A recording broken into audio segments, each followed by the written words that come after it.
The Arkansas. We're back out here at the Good Earth Garden Center. I've got Greg Curtis with me. We're talking about getting prepped. This is the time of the year where you need to start thinking about what you want to do with your garden. And you had a huge increase last year with the pandemic. People were trying to find things to keep them occupied, and hopefully they're thinking about doing this again and doing something that may be a little more creative, involving the kids too. It was good to see the kids come out. Just new people entering gardening. For kids to learn where their food comes from is a blast.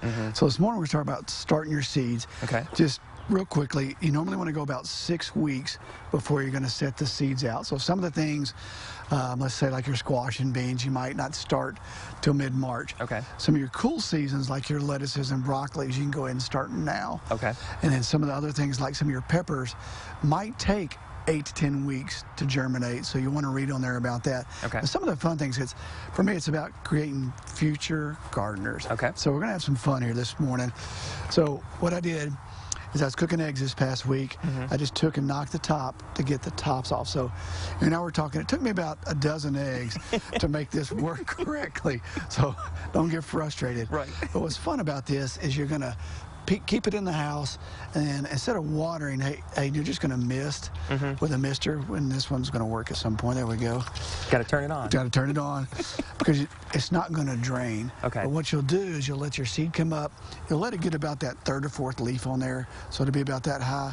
And when you take it out to plant it in the garden, you'll dig your hole, and you just crush it and stick it down in there. What that does is all the nutrients that it's in the egg, the calcium, goes into the soil. Okay. Plus the kids they're like, that's so cool, Dad. I'm glad we did that. Right, right.